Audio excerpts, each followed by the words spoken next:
Hello and welcome guys, Shivangi Chaurasia blogs YouTube channel में आप सभी का एक बार फिर से स्वागत है।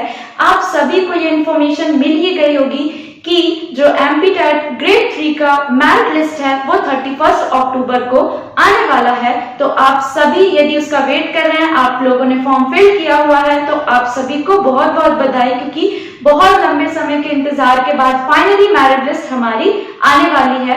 अब देखिए 31 अक्टूबर को जो हमारी मेरिट लिस्ट आएगी उसमें फर्स्ट काउंसलिंग में जो भी स्टूडेंट्स होंगे उनके नेम होंगे। तो यदि वो कैंडिडेट जिनका कुछ मार्क्स से सिलेक्शन रह गया हो तो वो बिल्कुल भी परेशान ना हो, क्योंकि सेकेंड लिस्ट भी जरूर आएगी। और यदि आपका फर्स्ट लिस्ट में नाम नहीं आ रहा है काउंसलिंग के लिए तो आपका सेकेंड लिस्ट में काउंसलिंग में नाम जरूर आ जाएगा।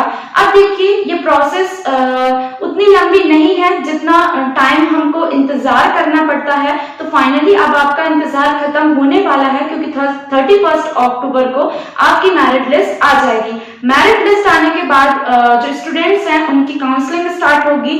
तो आई होप कि आप सभी ने अपने सारे डॉक्यूमेंट अच्छे से प्रिपेयर करा लिए होंगे, क्योंकि डॉक्यूमेंट वेरिफिकेशन में जो मेन दिक्कत आती है वो है लोगों के डॉक्यूमेंट की प्रॉब्लम में। क्योंकि देखिए सभी के डॉक्यूमेंट में कुछ ना कुछ चेंज आता रहता है, तो मेक श्योर कि आपके सारे डॉक्यूमेंट अच्छे हों और सारे डॉक्यूमेंट में किसी भी टाइप की प्रॉब्लम ना हो, क्योंकि इतनी सी मिस्टेक होने पर भी हमें वहां पर बहुत सारी प्रॉब्लम फेस करनी पड़ती है।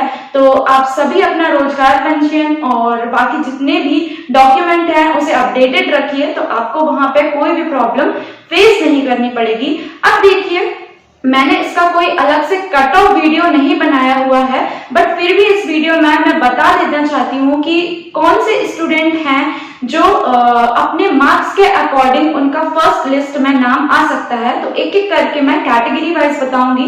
तो मैं स्टार्ट करती हूँ सबसे पहले जनरल कैटेगरी से।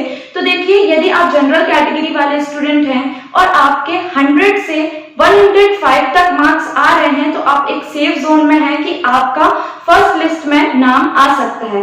अब यदि मैं बात करूं ओबीसी वाले कैंडिडेट का, तो ओबीसी वाले कैंडिडेट यदि 95 से 100 के बीच में उनके मार्क्स आ रहे हैं तो फर्स्ट लिस्ट में उनका नाम आ सकता है। अब देखिए एसटी कैंडिडेट्स की मैं बात कर लूं, तो यदि एसटी कैंडिडेट हैं आप, एसटी कैटेगरी से हैं आप, तो 88 से 92 के बीच में आपके मार्क्स आ रहे हैं तो फर्स्ट लिस्ट में आपका नाम आ सकता है। और यदि आप एससी वाले कैंडिडेट हैं तो आप फिर भी मान के चलिए कि 84 से 88 मार्क्स के बीच तक हमारा जो है वो कट ऑफ आ सकता है। क्योंकि देखिए पहले जब एग्जाम हुआ करते थे तो वो एग्जाम इजी हुआ करते थे और हमें कोई उतनी मेहनत ज्यादा नहीं करनी पड़ती थी जब पहले एग्जाम होते थे। बट आज के हिसाब से जो ग्रेड 3 के एग्जाम भी हैं उनका लेवल भी काफी टफ हो चुका है। आप सभी ने एग्जाम दिया होगा तो आपको पता होगा कि जो ग्रेड 3 का लेवल भी है वो भी काफी अच्छा हो चुका है और इजिली वो भी पाना आसान नहीं है। तो फर्स्ट लिस्ट के लिए आप इतनी रेंज में यदि आते हैं, कैटेगरी वाइज आपके इतने मार्क्स आते हैं, तो आप मान के चलिए कि आपका सिलेक्शन फर्स्ट लिस्ट में आपका नाम आ जाएगा, आपका सिलेक्शन हो जाएगा। और वो कैंडिडेट जिनके नाम नहीं आते हैं वो बिल्कुल परेशान ना हो। जो फर्स्ट कट ऑफ होगा, यदि आपका मार्क्स जो है उससे थोड़ा कम है तो सेकेंड लिस्ट में आपका नाम आ जाएगा। अब देखिए मेन परेशानी ये है कि जब कैंडिडेट ने फॉर्म फिल किए हुए थे तो वहां पे ऐसी कोई भी बात नहीं थी कि जो गेस्ट टीचर हैं, गेस्ट फैकल्टी है, उनको अलग से रिजर्वेशन दिया जाएगा।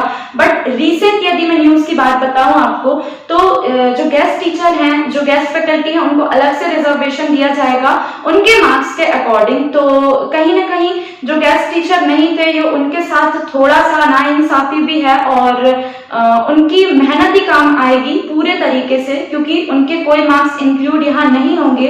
तो वो कैंडिडेट बिल्कुल भी टेंशन ना ले, क्योंकि यदि आपके मार्क्स अच्छे हैं तो आपका सिलेक्शन कोई नहीं रोक सकता है। अब देखिए जब फॉर्म फिल हुआ था तो बहुत सारी इंफॉर्मेशन लोगों को नहीं थी, तब ये नहीं पता था कि गेस्ट टीचर को रिजर्वेशन मिलने वाला है या नहीं मिलने वाला है।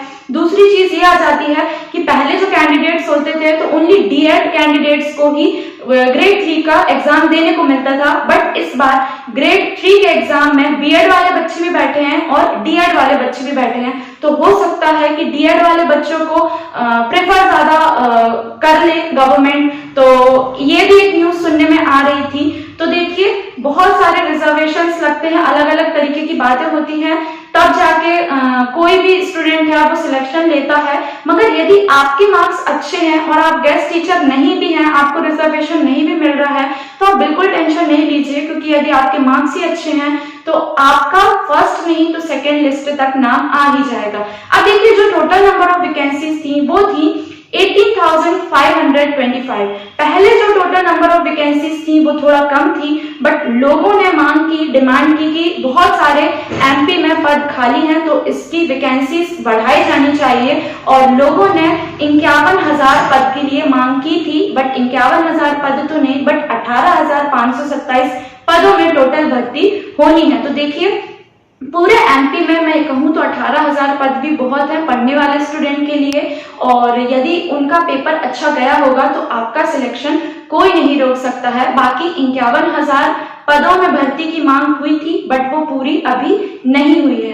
तो देखिए, जितनी भी न्यूज थी ग्रेड 3 के बारे में मैंने आपको अपडेटेड वो न्यूज आप तक पहुंचाई है।